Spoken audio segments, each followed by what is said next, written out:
Welcome, ladies and gents. So I don't usually do this type of video, but I wanted to cover the new update that got announced, the Juggernaught edition.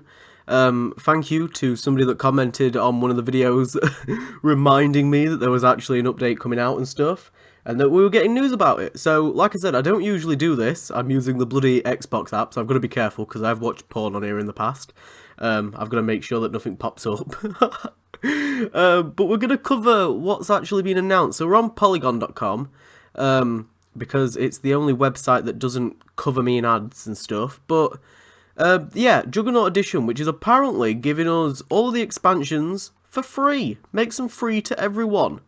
I'm going to go through what is actually included and when it's apparently coming out and stuff, and then what I actually think of it, because I will be covering it.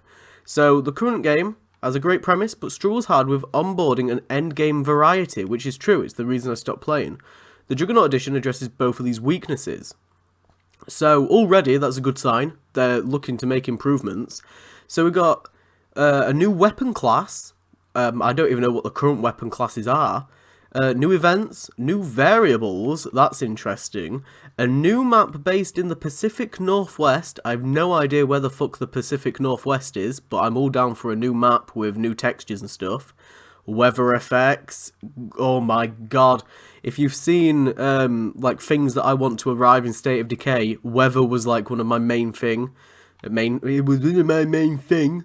It only says fog, which is interesting. Weather effects like fog, so I'm assuming we're going to get fog, mist.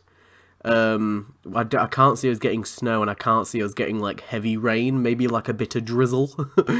But apparently it makes the game State of Decay 2.5, which I had described this game as State of Decay 1.5.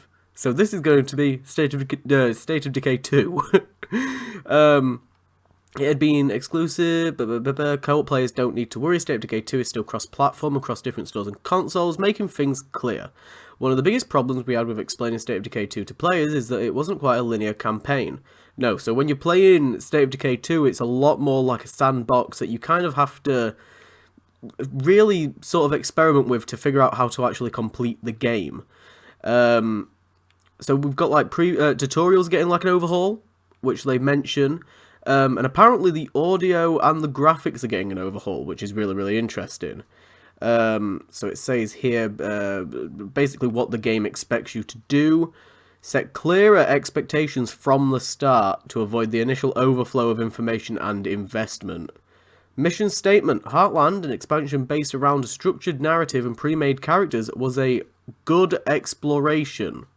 And a chunk of State of Decay 2's audience dug the more rigid structure.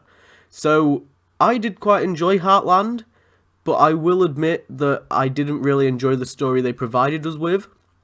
And I didn't end up going back and playing through the other side, like playing as the other character, because I just didn't care.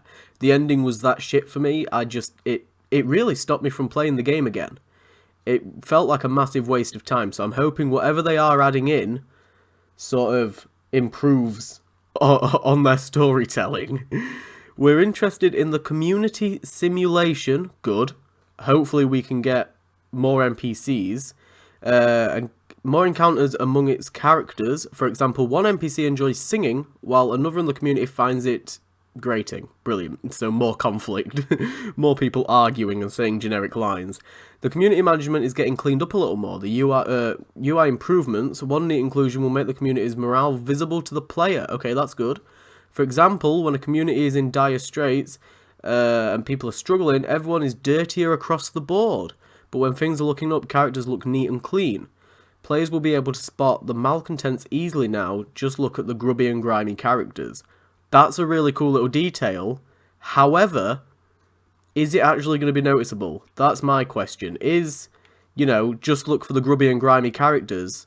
What difference does it make, though? Like, if it's already going to tell me, okay, these people are upset, like, I don't particularly care that somebody's looking a bit grubby. Because it's post-apocalyptic. In fact, it would probably please me a little bit more if they did. So I'm not sure about this, but we'll have to wait and see what kind of impact it actually makes when it happens. Update will go live on March the 13th, and it is free to all players who own a copy of State of Decay 2. Lucky me, lucky TJ. And that's about it, apparently. And this woman, it's a man, with his thighs out. So, yeah, not a lot of detail, apparently. I mean, we can have a look to see if there's any more stuff on it. So, remaster of State of Decay 2's graphics and audio. In addition, there are numerous other changes aimed at improving the game's quality of life. The tutorial system, completely redone, base building elements clearer, cleaning up combat, and smoothing out the pacing of legacy runs. Okay. That might make things a little bit easier for the series that I'm currently doing. But yeah, that seems to be about it.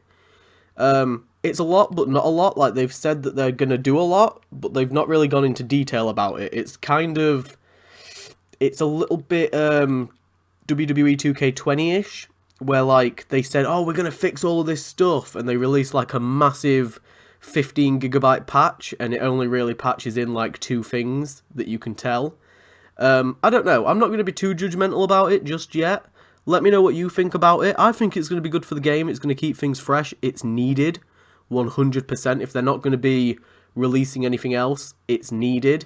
I thought we were going to get State of Decay 3 this year, but it seems like not. Maybe they're going to wait until next year, especially if we're getting a whole nother map. And I'm very interested to see what this map is about.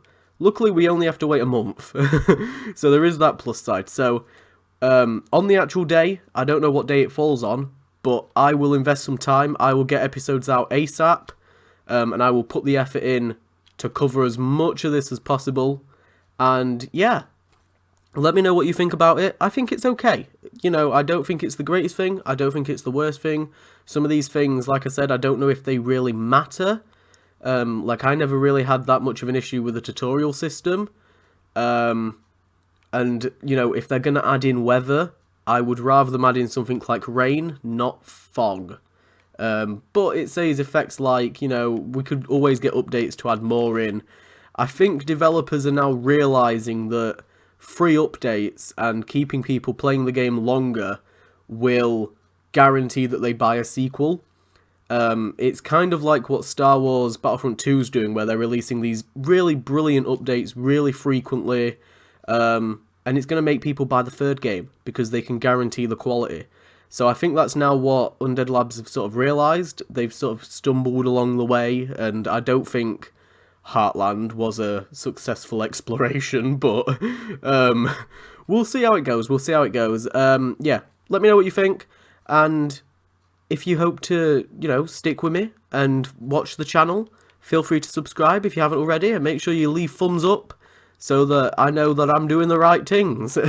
I'll get this video up ASAP, and now I'm going to go shower and make sure that all my porn is cleared off of this bloody internet browser. Oh, Jesus Christ.